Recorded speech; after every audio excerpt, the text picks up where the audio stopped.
नमस्कार, city channel में आपका स्वागत है। सिटी रिपोर्ट के इस अंक के साथ मैं सीमा आरजू। हमीरपुर जिला में बरसात के मौसम में सफाई व्यवस्था पूरी तरह से चरमरा गई है और शहर के कई जगहों पर सफाई न होने की वजह से परेशानी का सामना लोगों को करना पड़ रहा है।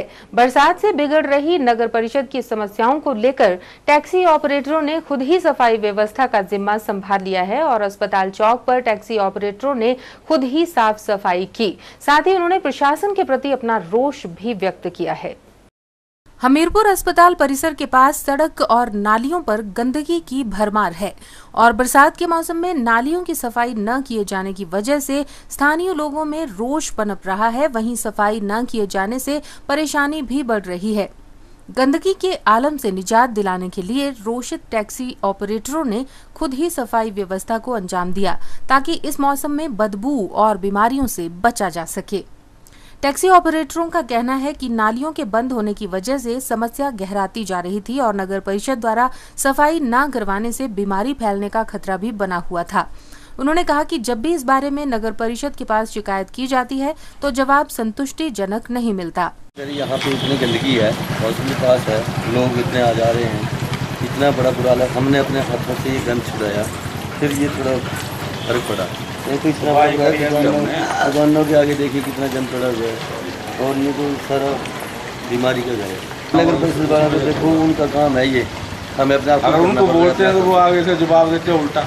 हमें टैक्सी यूनियन वालों ने सफाई करी और रास्ते का बुरा हाल है। यहाँ कोई सफाई कर्मचारी नहीं आता। अगर किसी को बोलते हैं हम काम करने के लिए बोलते हैं वो उल्टा बोलता है, तो आप खुद करो उसका। यहाँ कोई सहयोग करने वाला नहीं है। हम देखते हैं जहाँ गंद पड़ा हम खुद सफाई करते हैं।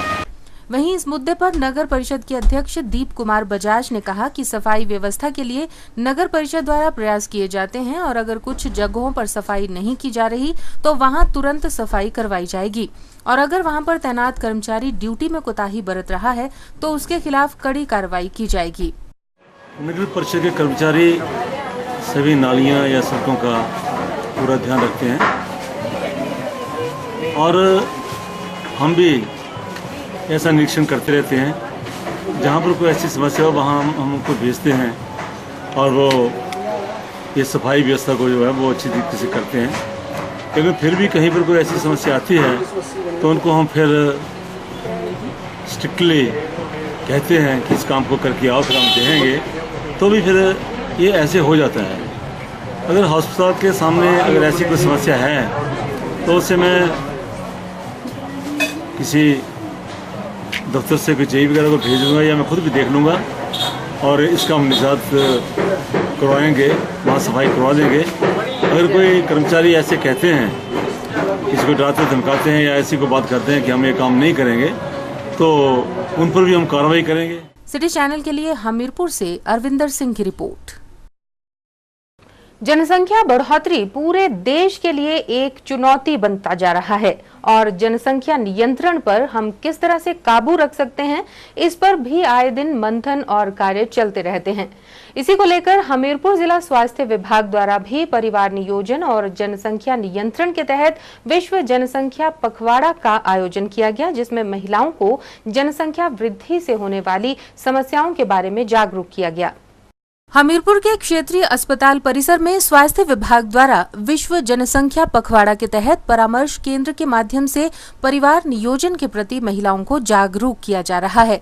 यहां पर आने वाली हर महिला को जनसंख्या पर काबू पाने के लिए महत्वपूर्ण जानकारियों के साथ साथ जनसंख्या की बढ़ोतरी से होने वाली समस्याओं के बारे में भी उन्हें अवगत करवाया जा रहा है। विशेषतः महिला स्वास्थ्य कार्यकर्ताओं द्वारा गर्भवती महिलाओं को जागरूक किया जा रहा है ताकि जनसंख्या पर नियंत्रण के लिए महिलाएं भी अपना अमूल्य योगदान दे सकें। परिवार नियोजन महिला स्वास्थ्य कर्मचारी हेमा रैना ने बताया कि परिवार नियोजन के उपलक्ष्य में पखवाड़े के तहत विशेष जानकारियां महिलाओं को उपलब्ध करवाई जा रही हैं। उन्होंने बताया कि गर्भवती महिलाओं को विस्तार से परिवार नियोजन पर जागरूक किया जा रहा है ताकि जनसंख्या नियंत्रण हो सके। परिवार नियोजन के लिए ये पखवाड़ा मनाया जा रहा है और इसमें लोगों को जो भी परिवार नियोजन के उपाय हैं उनके बारे में ज़्यादा से ज़्यादा जागरूक किया जाता है। ये पखवाड़ा 11 जुलाई से 24 जुलाई तक मनाया जाएगा। इसके बारे में और इसमें इस दौरान जो है हमें जो टेम्परेरी नेपकिन है वो तो ज़्यादा से ज़्यादा बांटे ही हैं, साथ में फैमिली प्लानिंग के जो ऑपरेशन है, जो परमानेंट मेथड है, वो भी ज़्यादा करवा रहे हैं। सिटी चैनल के लिए हमीरपुर से अरविंदर सिंह की रिपोर्ट। कॉलेजों में फीस वृद्धि और रूसा सिस्टम के लागू होने के कारण विद्यार्थियों में आक्रोश भरा हुआ है। हिमाचल के कई जिलों में कॉलेजों के छात्रों द्वारा नारेबाजी और धरना प्रदर्शन भी किए जा रहे हैं, लेकिन विश्वविद्यालय प्रशासन द्वारा सुनवाई न करने को लेकर अब छात्रों ने सांकेतिक भूख हड़ताल का रास्ता अख्तियार कर लिया है। कुल्लू के राजकीय महाविद्यालय में एसएफआई और एबीवीपी के छात्रों ने धरना प्रदर्शन के साथ साथ भूख हड़ताल कर विश्वविद्यालय प्रशासन को रूसा नियमों में सुधार लाने की चेतावनी दी है। पूरे प्रदेश में रूसा नियम के लागू होने के बाद जहां कई विद्यार्थियों को कॉलेज में दाखिला नहीं मिल पा रहा है, वहीं दूसरी ओर विश्वविद्यालय प्रशासन द्वारा प्रथम वर्ष के विद्यार्थियों की फीस में भी वृद्धि कर दी गई है, जिसका पूरे हिमाचल के प्रत्येक कॉलेज में विरोध किया गया और जल्द ही रूसा के नियमों को बदलने की मांग उठाई गई। लेकिन विश्वविद्यालय प्रशासन ने इसमें तब भी कोई बदलाव नहीं किया। अब इसके विरोध में हर कॉलेज के छात्र छात्राएं सांकेतिक भूख हड़ताल पर उतर आए हैं। कुल्लू कॉलेज में भी एसएफआई और एबीवीपी संगठनों द्वारा रूसा के नियमों और फीस बढ़ोतरी के खिलाफ सांकेतिक भूख हड़ताल की गई और धरना प्रदर्शन कर विश्वविद्यालय प्रशासन को चेताया गया।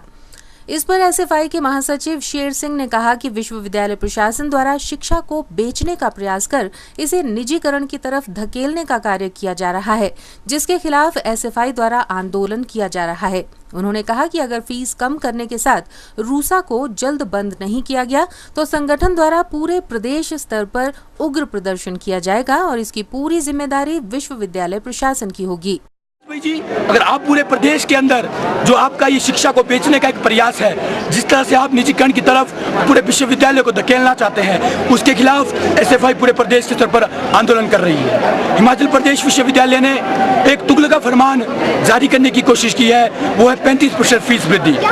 परंतु बताना चाहेंगे कि हिमाचल का छात्र, जिसकी भौगोलिक परिस्थितियाँ इतनी कठिन है कि अगर वो अपने खेतों के अंदर पसीना बहा के अपने लिए कमाई कर सकता है, अपने एजुकेशन के लिए कमाई कर सकता है, तो जो वो उससे उस एजुकेशन का हक छीनेगा, उसके खिलाफ सड़कों पर भी उतर सकता है।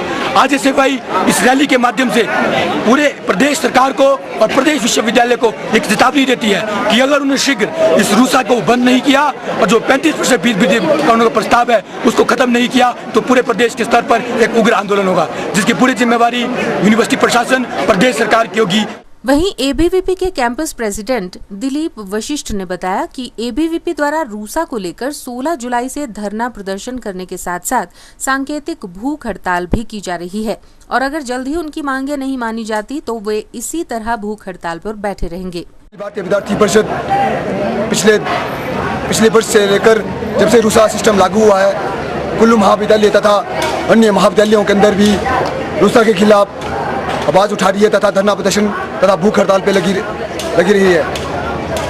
मैं भी प्रशासन से एक ही आग्रह करना चाहूँगा, यदि उन्होंने हमारी मांगों को पूरा नहीं किया गया तो हम इसी तरह कुल्लू महाविद्यालय के अंदर धरना प्रदर्शन तथा भूख हड़ताल पे लगे। इसका जो मेन मकसद है, ये कोई दलगत राजनीति करना नहीं, बल्कि जो इस रूसा के अंदर जो खामियां है उसमें सुधार लाने के लिए किया गया है। और हमारी ये अखिल भारतीय विद्यार्थी परिषद की मांग रही है कि अगर जल्द से जल्द बीवी प्रशासन हमारी मांगों को नहीं मानता है, तर्क संगत और न्याय संगत फैसले नहीं लेता है, तो अखिल भारतीय विद्यार्थी परिषद पूरे प्रदेश के सभी महाविद्यालयों से छात्रों का जन सलाह लेकर बीवी प्रशासन का घेराव करेगी, जिसकी जिम्मेदारी विश्वविद्यालय।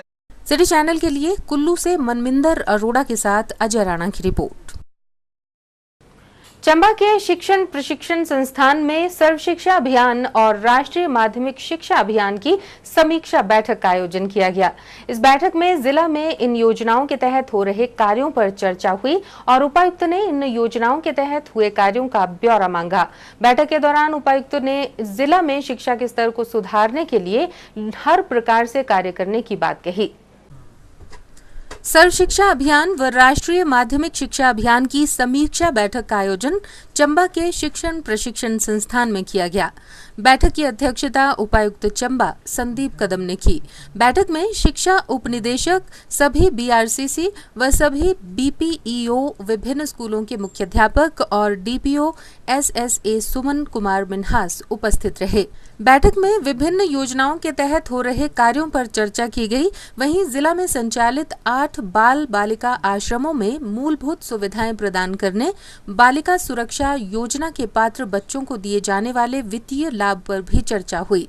इस दौरान राजीव गांधी किशोरी सशक्तिकरण योजना के तहत जिला में किए जा रहे कार्यों पर भी चर्चा की गई। बैठक के दौरान उपायुक्त चंबा ने शिक्षा विभाग से सभी अधिकारियों को निर्देश देते हुए कहा कि वे जिला में शिक्षा के स्तर को ऊंचा उठाने के लिए हर संभव कार्य करें ताकि जिला के बच्चों के शिक्षा स्तर में सुधार हो सके। शिक्षा किसी भी राष्ट्र के लिए, किसी भी प्रदेश के लिए विकास की पहली नींव होती है। शिक्षा नहीं है तो कुछ नहीं है। और इसलिए मैं बताता हूँ कि आप जो कार्य कर रहे हैं वो सिर्फ एक नौकरी नहीं है, सिर्फ एक प्रोफेशन नहीं है, तो वो उससे कहीं ज़्यादा है। वो एक राष्ट्र कार्य, एक समाज कार्य है। और मैं चाहता हूँ कि आप जब भी अपने स्कूल में पढ़ाएं या जब भी आपका कार्य करें, इस बात को हमेशा ध्यान में रखें। आप कभी भी ये ना समझें कि आप बच्चों को इतिहास पढ़ा रहे हो या बच्चे को गणित पढ़ा रहे हो या कोई प्रयोग करना सिखा रहे हो विज्ञान का। नहीं, आप कोई राष्ट्र कार्य कर रहे हो, आप भविष्य का देश तैयार कर रहे हो। और इसलिए जब भी आप स्कूलों में जाते हैं, स्कूलों में कार्य करते हैं, तो आपने वो हमेशा, जिसको हम अंग्रेजी में कहते हैं, पैशन के साथ करना, क्योंकि इसके परिणाम जो है वो बहुत दूरगामी होते हैं। हम कई बार क्वालिटी ऑफ एजुकेशन की बात करते हैं। मुझे स्कूलों में मैं जाता हूँ, मैंने ये दिक्कतें चंबा में भी देखी है। आनंद की बात यह है कि कई बच्चे बड़ा अच्छा करते हैं। उसमें मैंने ऑलमोस्ट सारे स्कूलों में जब मैंने विजिट किया, बच्चों से गणित करवाई है, बच्चों से पढ़ाई करवाई है, मैंने खड़े होकर वो करवाया। और मैंने देखा कि कुछ बच्चे बड़ा अच्छा करते, विशेषतः लड़कियों का मैंने देखा है, they are always good in many things. City channel के लिए चंबा से पुनीत मल्होत्रा की रिपोर्ट। शिकायत निवारण कार्यक्रम के दौरान बैजनाथ के विधायक किशोरी लाल ने स्थानीय विश्राम गृह में एक बैठक का आयोजन किया, जिसमें विभिन्न विभागों से संबंधित लगभग 22 शिकायतों में से अधिकतर शिकायतों का निपटारा मौके पर ही कर दिया गया, जबकि शेष शिकायतों को शीघ्र ही निपटारे के लिए संबंधित विभागों को भेज दिया गया।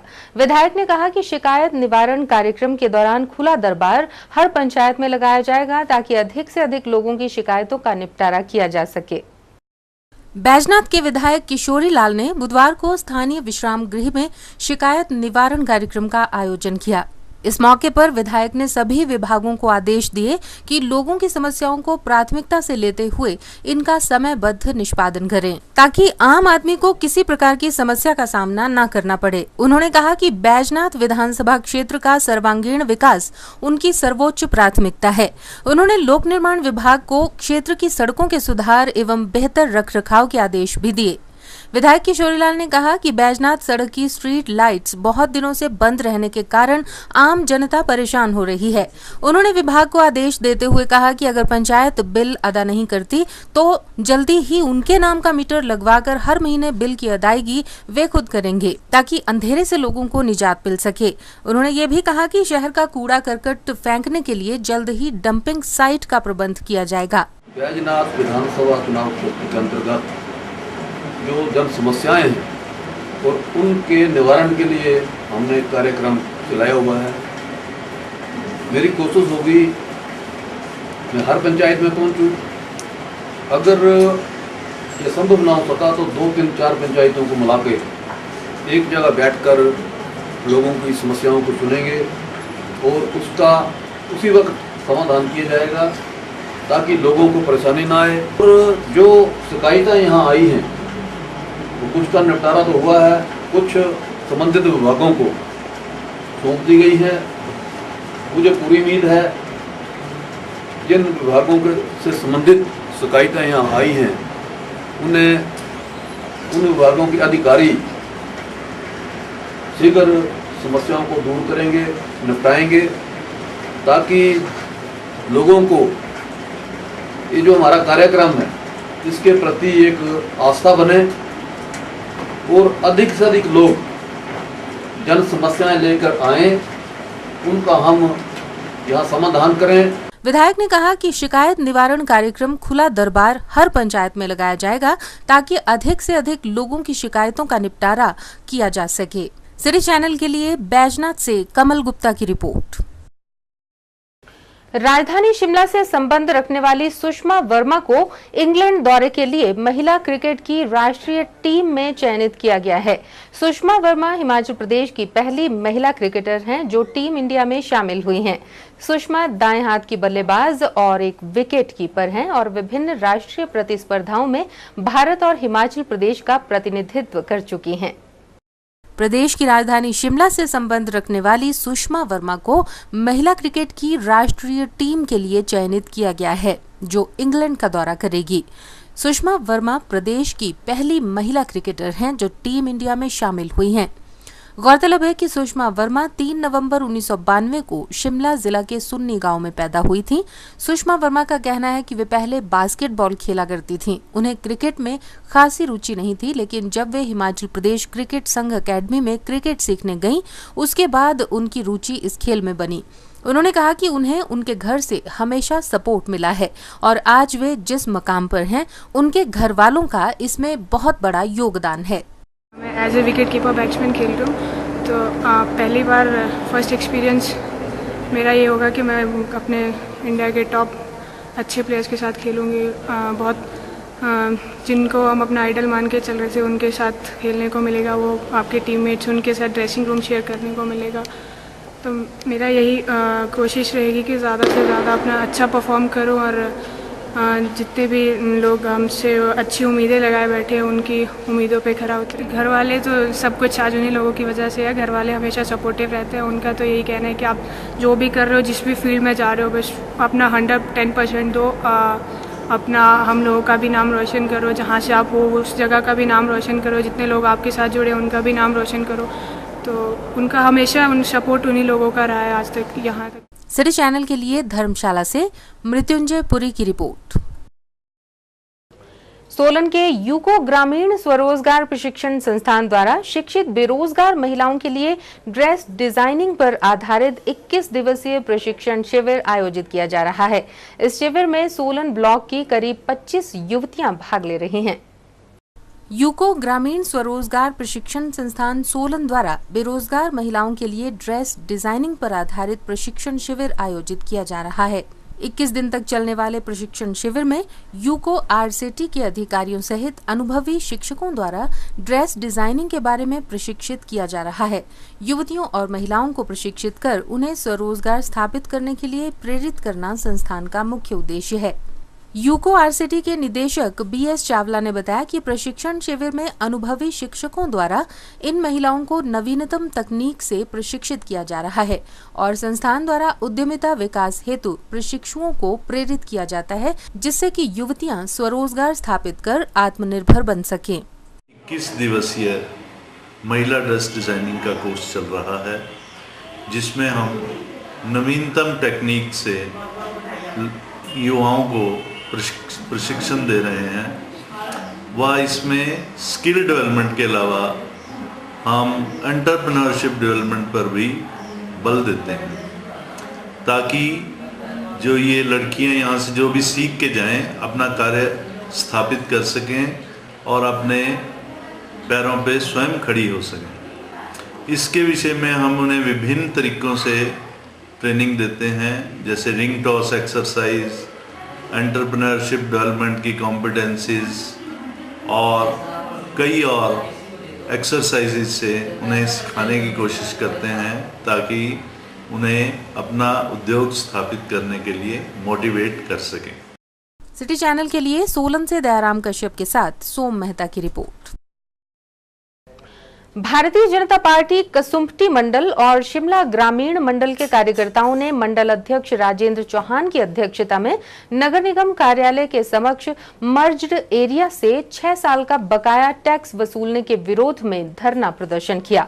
इस धरना प्रदर्शन के बाद भाजपा कार्यकर्ताओं ने नगर निगम आयुक्त को एक ज्ञापन भी सौंपा, जिसमें उन्होंने मर्ज्ड एरिया से पिछले 6 साल की टैक्स वसूली का जोरदार विरोध किया है। मर्ज्ड एरिया से 6 साल का बकाया टैक्स वसूलने के विरोध में भारतीय जनता पार्टी कसुम्पटी मंडल और शिमला ग्रामीण मंडल के कार्यकर्ताओं ने मंडल अध्यक्ष राजेंद्र चौहान की अध्यक्षता में नगर निगम कार्यालय के सामने धरना प्रदर्शन किया। इस मौके पर कार्यकर्ताओं ने प्रशासन के खिलाफ जमकर नारेबाजी की।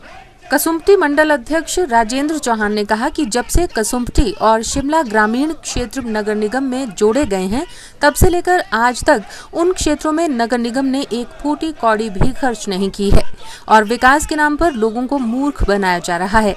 उन्होंने कहा कि कसुम्पटी और शिमला ग्रामीण क्षेत्र के लोग अपने अपने भवनों को नियमित करवाने और बिजली पानी मुहैया करवाने की मांग नगर निगम से पिछले लगभग 8 वर्षों से कर रहे हैं, लेकिन नगर निगम हर बार उनकी मांग को अनसुना कर देता है। जब नगर निगम मर्ज एरिया के लोगों को मूलभूत सुविधाएं और उनके भवनों को नियमित नहीं करता, तो नगर निगम को इन क्षेत्रों से टैक्स लेने का भी कोई अधिकार नहीं है। उन्होंने ये भी कहा कि यदि नगर निगम शिमला मर्ज्ड एरिया क्षेत्र के भवनों को नियमित कर देता है और मूलभूत सुविधाओं जैसे बिजली, पानी, सीवरेज और रास्तों की सुविधा इन क्षेत्रों को देता है, तो मर्ज्ड एरिया के लोगों को टैक्स देने में भी कोई एतराज नहीं। लेकिन इन सुविधाओं के बगैर मर्ज्ड एरिया के लोग टैक्स के रूप में 1 रुपया भी नगर निगम को नहीं देंगे। उन्होंने कहा कि यदि नगर निगम ने उनकी मांग नहीं मानी, तो वे सड़कों पर उतरकर उग्र आंदोलन करने से भी पीछे नहीं हटेंगे।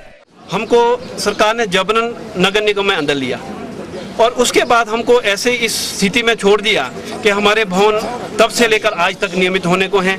हमको तब से बिजली पानी नहीं मिला है और अभी की जो बात है, कमिश्नर साहब कहते हैं कि भी इनके ऊपर 2008 से टैक्स थोपा जाए। हमको मूलभूत सुविधा नहीं दी जा रही हैं, हमारे भवनों को नियमित नहीं किया जा रहा है, हमारे क्षेत्रों में कोई पार्किंग नहीं है, कोई शौचालय नहीं है, किसी भी तरह की कोई मूलभूत सुविधा नहीं है। ये बड़ा दुख का विषय है कि कमिश्नर साहब कहते हैं कि भी इनके ऊपर 2008 से टैक्स थोपा जाए। वहीं भाजपा महिला मोर्चा की पूर्व अध्यक्ष रूपा शर्मा ने कहा कि नगर निगम पहले हर मर्ज्ड वार्ड में विकास करवाए, मूलभूत सुविधाएं मुहैया करवाए, तब टैक्स देने में भी उन्हें कोई गुरेज नहीं है। कि जो भी टैक्स है ये 2008 से कैसे लग सकता है जब कानून ही नहीं बना। नंबर 2 ये कि हमारे जितना भी क्षेत्र उसका विकास तो 0 है। यदि आप जाएंगे कभी, आप मीडिया वाले आप जाके देखिए, हमारे 5 वार्डों में ना तो कोई पब्लिक टॉयलेट की व्यवस्था है, ना नालियों की व्यवस्था है, सड़कों के बहुत बुरे हाल है, उनको देखा नहीं जाता है। एक तो इसके लिए ध्यान दिया जाए, पहले विकास किया जाए और जितने भी भवन है उनको नियमित किया जाए। लोगों ने इतना लोन लेकर इन भवनों को बनाया है। महिलाओं को सबसे ज्यादा दिक्कत होती है जब परिवार में लोन लिया जाता है, तो घर चलाने में महिलाओं को बहुत दिक्कत होती है और इससे महिलाएं बहुत ज्यादा सफर है। तो हमारा मानना ये है कि जितने भवन बने हुए हैं उन पर एक नई नीति बनाई जाए और उनका बिजली पानी मुहैया करवाया जाए और उनको हर तरह से रेगुलराइज हो जाने चाहिए। उसके बाद फिर भी ग्रामीण क्षेत्र में या पहाड़ी क्षेत्र में इस टैक्स को नियमित करने के लिए एक विशेष नीति बनाए। सिटी चैनल के लिए शिमला से विक्रम कुमार के साथ सीमा आरजू की रिपोर्ट। रोहडू उपमंडल की चिड़गांव तहसील के अंतर्गत चिलाला गांव में दखनेवड़ मेले के अवसर पर देवता महासु पवासी के गुर ने 2 इंच लंबी कंटीली झाड़ियों पर नंगे पांव नृत्य किया, जिसे देखकर लोग भी दांतों तले उंगलियां दबाकर देखते रहे। सावन का महीना शुरू होते ही चिलाला गांव में दखनेवड़ मेले का आयोजन किया जाता है, जिसमें महासु देवता लोगों के बीच आते हैं। इस मौके पर उनकी दैवीय शक्ति से उनके गुर ने कांटों पर भव्य नृत्य प्रस्तुत किया, जिसे देखकर लोगों ने दांतों तले उंगली दबा ली।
इस मौके पर युवा कांग्रेस अध्यक्ष विक्रमादित्य सिंह ने मुख्य अतिथि के रूप में शिरकत की और लोगों के साथ नृत्य भी किया। इस मौके पर विक्रमादित्य सिंह ने कहा कि भाजपा पिछले 5 सालों में हर मोर्चे पर विफल रही है। उन्होंने ये भी कहा कि मुख्यमंत्री वीरभद्र सिंह के नेतृत्व में प्रदेश के विकास में कोई कमी नहीं रखी जाएगी। पिछले 5 साल में भाजपा की सरकार यहाँ पे रही और उन्होंने, क्योंकि ये क्षेत्र रोडू विधानसभा का हल्का हमेशा से कांग्रेस पार्टी का और माननीय मुख्यमंत्री वीरभद्र सिंह जी का एक गढ़ रहा है, तो निश्चित तौर से स्वाभाविक तौर से भाजपा की सरकार ने, धूमल साहब की सरकार ने इस क्षेत्र के साथ भेदभाव करना अनिवार्य था और किया गया। जब से कांग्रेस की सरकार यहाँ पे बनी है, हमने उस विकास की रफ्तार को वापस बढ़ाने की कोशिश करी है। अभी विस्तार पूर्वक आपको विधायक महोदय ने कहा कि किस तरह से रोडू में आज एक हर सुविधा जो आपको शिमला या हिमाचल प्रदेश के किसी भी बड़े शहर में मिलती है, आज अधिकतर सुविधाएं आपको आज रोडू शहर में मिल रही हैं। सिटी चैनल के लिए रोडू से रविंदर ठाकुर की रिपोर्ट। जेएनयूआरएम के रिफॉर्म के तहत यूनिट एरिया मेथड लागू करना अनिवार्य बनाया गया था, लेकिन नगर निगम ने इसके लिए गंभीरता नहीं दिखाई और इसी के मद्देनजर माननीय उच्च न्यायालय के आदेशानुसार निगम प्रशासन द्वारा यूनिट एरिया मेथड पर चर्चा करने के लिए आज एक विशेष बैठक का आयोजन किया गया, जिसमें पार्षदों ने इसका विरोध करते हुए कहा कि पहले नगर निगम मूलभूत सुविधाएं उपलब्ध करवाए, तब उन्हें टैक्स देने से भी गुरेज नहीं है। शिमला नगर निगम प्रशासन ने यूनिट एरिया मेथड पर चर्चा करने के लिए एक विशेष बैठक का आयोजन किया, जिसकी अध्यक्षता नगर निगम महापौर संजय चौहान ने की। बैठक में उप महापौर टिकेंद्र पंवर सहित सभी पार्षदों ने हिस्सा लिया और कहा कि मर्ज्ड किए क्षेत्रों में पहले मूलभूत सुविधाएं उपलब्ध करवाई जाएं, तब लोगों को टैक्स देने से कोई गुरेज नहीं होगा। निगम प्रशासन का कहना है कि जनता पर ज्यादा बोझ न पड़े, इसका ख्याल रखा जाएगा, लेकिन टैक्स लागू किया ही जाएगा और साथ ही कुछ विशेष श्रेणियों को इसमें छूट दी जाएगी। पार्षदों का कहना है कि वे पूरी तरह से जनता के पक्ष में हैं। जब तक नगर निगम क्षेत्रों में मूलभूत सुविधाएं उपलब्ध नहीं करवाई जाती, तब तक टैक्स देने का सवाल ही नहीं उठता और जनता का साथ देते हुए वे इस टैक्स का पूरी तरह से विरोध करते हैं। हाउस बुलाया गया था नगर निगम की ओर से, वो था टैक्स को लेके। तो जो यूनिट एरिया मेथड टैक्स लगने जा रहा है, तो उस चीज़ के बारे में आज था कि हाँ जी 1% से 25% तक किस तरह इसको डिसाइड करना है सारे काउंसिल ने।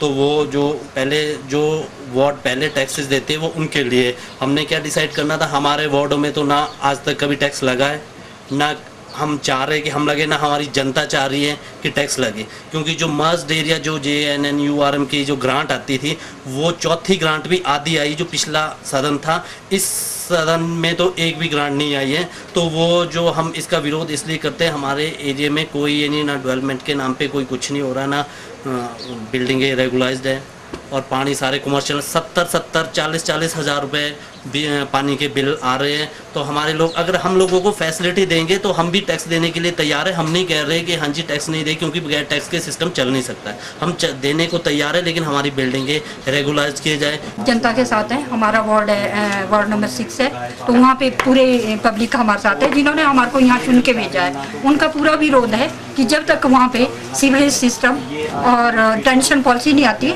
तब तक कोई टैक्स नहीं दिया जाएगा, क्योंकि हम लोग बहुत परेशान हैं। वहाँ पे कोई डेवलपमेंट नहीं है। आप हैरान होंगे सुन के कि एक स्लम एरिया के लोग आज वहाँ एक शौचालय भी नहीं बना है, वो लोग बाहर जाते हैं, जबकि पंचायत एरिया हमारा ऐसा है जहाँ पे पूरा डेवलपमेंट हो चुकी है। पर ये एमसी एरिया होने के नाते और एक बिल्कुल शहर के साथ लगते एरिया होने के नाते क्या डेवलपमेंट है? यहाँ कुछ भी डेवलपमेंट नहीं है। और जब तक ये डेवलपमेंट नहीं होती उसके बाद तब तक हम पूर्ण तौर से पब्लिक के साथ है। वहीं नगर निगम महापौर संजय चौहान ने बैठक के बारे में विस्तार से जानकारी दी। उन्होंने कहा कि टैक्स लागू किया जाएगा, लेकिन जनता पर ज्यादा बोझ न पड़े, इसका ध्यान रखा जाएगा। आप देखें, माननीय उच्च न्यायालय के द्वारा अभी हाल ही में एक निर्णय यूनिट एरिया मेथड को लेकर दिया गया था, जिसमें नगर निगम शिमला को आदेश दिए गए थे कि ये जो Himachal Pradesh municipal corporation act में जो तत्कालीन सरकार के द्वारा अगस्त 2011 में जो अमेंडमेंट किया गया था, जिसका नोटिफिकेशन 28 फरवरी 2012 को कर दिया गया था कि अब जो शिमला शहर के और इसके साथ के लगते जो मर्ज्ड एरियाज हैं, उसके अंदर जो टैक्स की पद्धति है वो एनुअल रेंटल वैल्यू से बदलकर यूनिट एरिया मेथड में ले जाई जाएगी। इसको लेकर आपको मालूम है कि जब जून 2012 में नया सदन चुनकर आया था, उसका विरोध जो है इस नई प्रणाली को लेकर था, परंतु माननीय उच्च न्यायालय के दखलंदाजी की वजह से जो आज का हाउस किया गया है, उस हाउस में जो निर्देश माननीय उच्च न्यायालय ने दिए थे कि यूनिट एरिया मेथड के अंदर नगर निगम का सदन जो है वो 1 सप्ताह के अंदर बायलॉज का गठन करे और उन बायलॉज को जो है फाइनलाइज करके जो है वो सरकार को भेजे। आज ये स्पेशल हाउस जो है उन बायलॉज को फ्रेम करने के लिए जो यूनिट एरिया मेथड में जो अमेंडमेंट सरकार के द्वारा किया गया, उसको लेकर जो है वो किया गया है। और इसके अंदर हमने प्रयत्न किया है कि जो एग्रीकल्चर लैंड है, ग्रीन एरिया फॉरेस्ट लैंड है, गरीब विधवा है, फिजिकली चैलेंज्ड है, वृद्ध है, उनको जो है इसमें जो है छूट का प्रावधान किया गया। और हमारा प्रयत्न ये रहा है कि इसमें जो शहर का आम आदमी है वो जो है ज़्यादा जो है उसके ऊपर बर्डन ना पड़े, क्योंकि आप देखें जो ये यूनिट एरिया मेथड के अंदर सरकार के द्वारा अमेंडमेंट किया गया है, उसमें जो है जो 100 स्क्वायर मीटर की सेल्फ यूज़ की जो छूट थी पहले हमारे एक्ट के अंदर, उसको समाप्त किया गया है। तो इसलिए जो सेल्फ यूज़ का 100 स्क्वायर मीटर का एरिया है, कानून के मुताबिक उस पर भी टैक्स लगाने की जो है वो हमें जो है बाध्यता है। सिटी चैनल के लिए शिमला से राजेंद्र काली के साथ सीमा आरजू की रिपोर्ट। पिछले दिनों भारतीय पत्रकार वेद प्रताप वैदिक के पाकिस्तान जाकर एक आतंकवादी सरगना से मुलाकात का मामला काफी गर्मा गया है और जगह जगह इसका विरोध हो रहा है। वहीं शिमला में भी आज प्रदेश युवा कांग्रेस द्वारा इसका विरोध प्रदर्शन किया गया और साथ ही पत्रकार का पुतला भी फूंका गया। मीडिया से बात करते हुए युवा कांग्रेस के शिमला लोकसभा अध्यक्ष संजय ठाकुर ने कहा कि पत्रकार वेद प्रताप वैदिक इस बारे में अपनी स्थिति स्पष्ट करें। साथ ही उन्होंने सरकार से इस बारे में छानबीन किए जाने की भी अपील की है।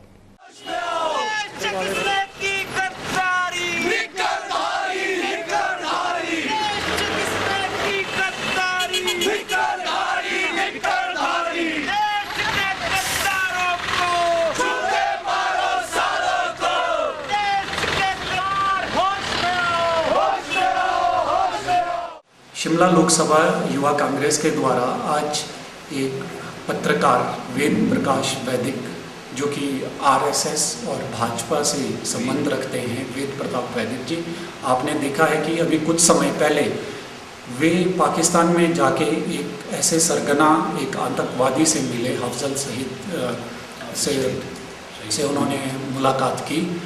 हम जानना चाहते हैं कि इसमें बिना ऐसा कैसे संभव है कि उन्हें इतना बड़ा संरक्षण कहाँ से मिला है।